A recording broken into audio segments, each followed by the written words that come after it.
Hello बच्चों, कैसे हैं आप लोग। आशा करता हूं कि आप ठीक ही होंगे। मैं फटाफट काम की बात पे आता हूं। मैं ज़्यादा समय बर्बाद करना नहीं चाहता, ये मेरा नेचर है। ये है हमारा इलेक्ट्रिकल का एक ख़ास तरह का कंपोनेंट है, जिसका बहुत ज़्यादा अगर ये ना रहे तो शायद बिजली का हम सही से यूज नहीं कर सकते। इसको कहते हैं कॉन्टैक्टर। कॉन्टैक्ट बनाने के लिए काम आता है। इनको हम जानते हैं मार्केट में जो अवेलेबल हैं, ये अवेलेबल हैं 4 पॉइंट कॉन्ट्रैक्टर, 3 पॉइंट कॉन्ट्रैक्टर, या फिर कहते हैं इन्हें 3 पॉइंट 4 पॉइंट कॉन्ट्रैक्टर, जिसमें 3 पॉइंट एनो हो, है ना। ये देखिए, ये 3 पॉइंट एनो है और ये भी एनो ही है। इसमें चारों पॉइंट एनो हैं। इस एनो की जगह पे हो सकता है कहीं कहीं पे एनसी लिखा हो। ये मैं आपको दिखा देता हूँ आराम से। ये देखो, यहाँ पे लिखा हुआ है ए एनो। हो सकता है कहीं कहीं पे ये एनसी लिखा हो। तो ये भी एनो है, ये एनसी है, ये एनसी बना हुआ है, ये भी एनसी है। ठीक है। तो ये जो पॉइंट हैं एनो एनसी, एनो एनसी का मतलब क्या होता है, मुझे लग रहा है, ये देखिए, ये एनो, ये एनसी, ये एनसी, और ये भी एनो है। ये बीच वाले जो दोनों पॉइंट हैं ये एनसी हैं, और इधर वाले दोनों पॉइंट एनो हैं। बट नीचे के चारों पॉइंट एनो हैं।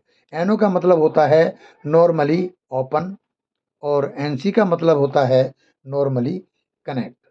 ठीक है। तो ये ऑफ पोजीशन में है। अगर हम कंटिन्यूटी टेस्टर लगाएं एनसी वाले पॉइंट पे, तो यहाँ वो कंटिन्यूटी बताएगा, बट यहाँ नहीं बताएगा। और जैसे ही इसे हम सप्लाई देंगे, ये ऑन होगा, तो क्या हो जाएगा, एकदम उल्टा हो जाएगा। जो एनसी पॉइंट हैं ये हो जाएंगे हमारे एनो। राइट बच्चों, ये जो एनसी पॉइंट हैं ये हो जाएंगे हमारे एनो, और जो एनो पॉइंट हैं ये बन जाएंगे हमारे एनसी। अब ये ऑन कैसे होगा, देखिए, ये अलग अलग वोल्टेज में आते हैं। ये मेरा है 220 वोल्ट का। ध्यान रहे, इसे फिट करने से पहले हमें देख लेना चाहिए कि ये कितने वोल्ट का है। तो ये देखो ध्यान से, ये है हमारा, ये देखो लिख रहा है यहाँ पे, ये है 220 वोल्ट।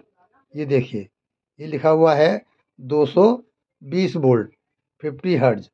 ठीक है। ये लिखा हुआ है A1 A2। मेरा मतलब है इससे आपको बिल्कुल रूबरू कराना और इंट्रोड्यूस कराना। ये A1 A2, इसके अंदर जो नो लोड कॉइल भी बोलते हैं, इसे मैग्नेटिक कॉइल भी बोलते हैं, ये उसके दोनों टर्मिनल हैं। जब हम यहाँ सप्लाई देंगे 220 वोल्ट, तो क्या होगा, ये काउंटेक्टर हमारा ऑन हो जाएगा। ऑन होने का मतलब ये यहाँ से नीचे को दब जाएगा। ठीक है, ये ऐसे करके ऑन हो जाएगा।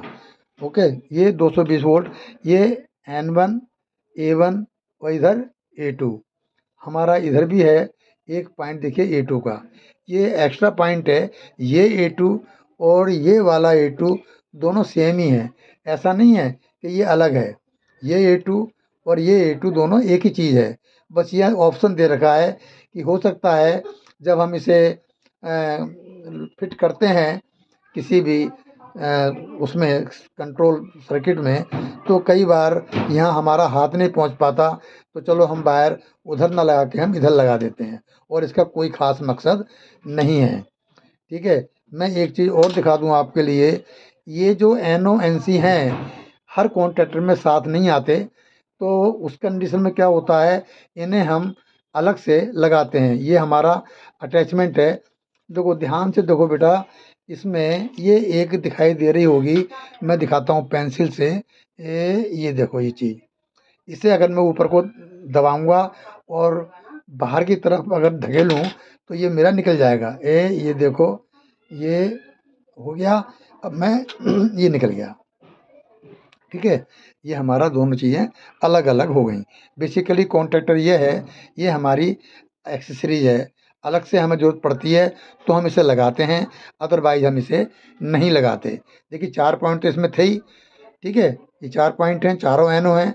ऐसे ही हमें क्या हुआ, 4 पॉइंट हमें और मिल गए, जिसमें 2 एनो हैं और 2 एनसी हैं। क्योंकि कंट्रोल सर्किट में सर्किट बोर्ड में कंट्रोल पैनल के अंदर हमें NONC का बहुत बड़ा रोल होता है। मैं आपको दिखा दूं, देखो यहाँ पे ये नालियाँ सी बनी हुई हैं, ठीक है, ये देखो ध्यान से, ये नालियाँ बनी हुई हैं और इसमें ये देखिए ये मेल वाला पोर्शन है, ये नीचे को गिर गया है, ठीक है। ये देखो ये क्या होता है, उसमें आराम से जाके फंस जाता है और आराम से काम करता है। अच्छा, जब इसे हम फिट करेंगे तो इसे दबाने की ज़रूरत नहीं है, फिर तो सीधा सीधा आप इसको यहाँ लगाओ और ऐसे करके पुश कर दो। बहुत आसान है लगाना और निकालना भी बहुत आसान है, ठीक है। कई बार क्या होता है बेटा, इंसान डिप्लोमा ITI कर लेता है, लेकिन ये चीज़ों के बारे में पता लगता है कई साल के बाद, जब किसी फैक्ट्री में जाता है, किसी इंडस्ट्रीज़ के अंदर, तब जाके कहीं उसे पता लगता है कि कॉन्ट्रैक्टर भी क्या चीज़ है ना, और ये कैसे इस्तेमाल होती हैं। मैं सोच रहा हूँ कि कोई चीज़ मेरे से मिस ना हो जाए जो मैं आप तक ना पहुँचाऊँ।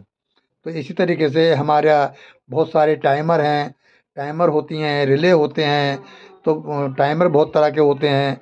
तो मैं सब चीज़ से आपको एक एक करके आपको सामने ये पेश करता रहूँगा। इसका फिर बता दे रहा हूँ मैं, ये 4 पॉइंट कॉन्ट्रैक्टर है, मार्केट में इसी नाम से मिलता है। वो पूछेगा कि कितने बोल्ट का चाहिए, कितने एम्पियर के लिए चाहिए। एम्पियर मतलब अगर यहाँ पे अगर इसकी मान लो 7 एम्पियर का है तो 50 एम्पियर का लोड डालेंगे तो कॉन्ट्रैक्टर हमारा ख़राब हो जाएगा, जो उसके कॉन्टैक्ट हैं, जो पॉइंट हैं, वो जल जाएंगे।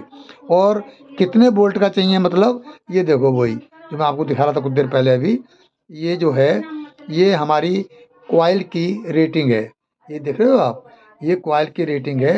ये 220 वोल्ट की हमारे कॉइल लगी हुई है। हम और कहीं कहीं पे क्या होता है, जैसे आपने देखा होगा ड्यूअल स्टार्टर में यही वाली कॉइल 440 वोल्ट की होती है, ठीक है। ये सिंगल लाइन डायग्राम के लिए छोटा कॉन्ट्रैक्टर है, छोटे वोल्ट की कॉइल है, लेकिन जहां हमारा स्टार डेल्टा स्टार्टर या ड्यूअल स्टार्टर होता है तो उसके कॉन्ट्रैक्टर होते हैं, उसमें ये 220 वोल्ट ना हो करके 420, 430, 440 वोल्ट की ये कॉइल होती है। ओके बच्चों, बस मैं आपका समय ज़्यादा नहीं लूँगा। अब हम मिलते हैं आपसे नेक्स्ट वीडियो के अंदर। Okay, good night.